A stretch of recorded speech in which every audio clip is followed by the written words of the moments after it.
আজকে আমরা আলোচনা করব মুসনাদে আহমদ শরীফের একটি হাদিস নিয়ে আলোচনা করব, যে হাদিসটির মাঝে নবীজি সাল্লাল্লাহু আলাইহি ওয়াসাল্লাম বলেছেন যে তিন ব্যক্তি কখনো কি করবে না, জান্নাতে প্রবেশ করবে না।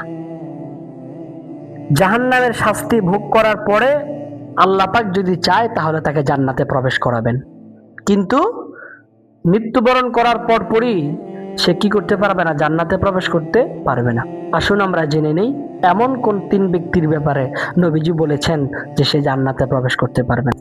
এক নাম্বার, যে বাবা তার সাবালিকা মেয়েকে পর্দায় রাখে না।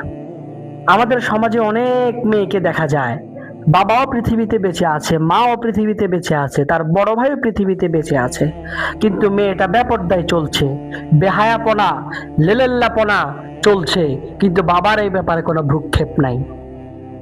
তার মেয়েটা পর্দাশীল যে তাকে রাখতে হবে, সে তার মেয়েটাকে যে পর্দায় রাখতে হবে, তার ওই বাবার ওই ব্যাপারে কোনো কি নেই, খোঁজ খবর নাই।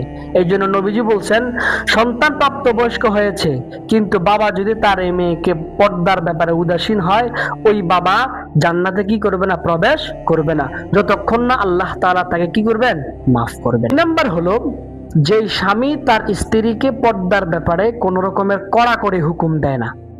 এই স্ত্রী চলছে তো চলছে, বাজার ঘাটে যাচ্ছে, কোন রকমের পর্দা নাই, কোন রকমের এই আবদ্ধতা নাই, সে তার স্বামী হাজবেন্ড বিদেশে আছে, কোন রকম সে চলছে, চলাফেরার কোনো দায়িত্ব নাই, কোনো গুরুত্ব নাই। হ্যাঁ, সে বাসায় তার স্ত্রী বাজার ঘাট করতে যাচ্ছে, সে বাসায় তার স্ত্রী গার্মেন্টসে চাকরি করছে, করুক, সেটা বাধা নেই। তবে কথা হচ্ছে তার স্ত্রীকে সে কি করতে হবে, পরিপূর্ণ পর্দায় রাখতে হবে।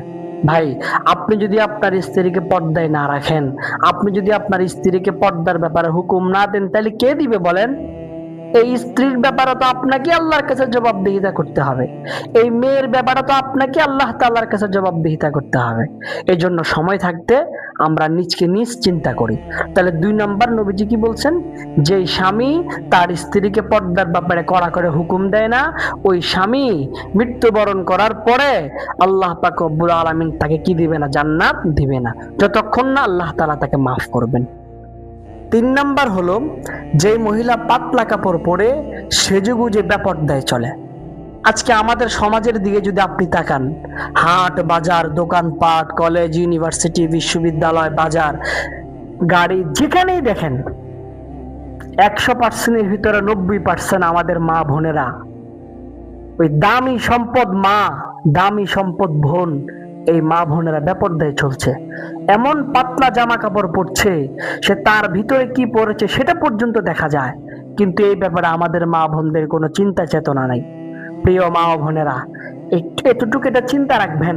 আপনারা যারা আমার বয়ান শুনছেন, আপনারা আপনাদের পরিবারকে বলবেন, আপনাদের স্ত্রী, আপনাদের আহলিয়াদেরকে বুঝাবেন, মেয়েদেরকে, মাদেরকে বুঝাবেন যে বেপর্দায় রাস্তায় বের হওয়া যাবে না।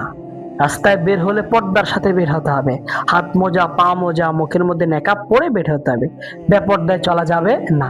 তাহলে 3 নাম্বারটা হলো কি, যে যেই মহিলা পাতলা কাপড় পরে বেপর্দায় চলে, এমন মহিলাকে আল্লাহ তাআলা কি দিবেন না, জান্নাত দিবেন না, যতক্ষণ না আল্লাহ তাআলা তাকে ক্ষমা করবেন।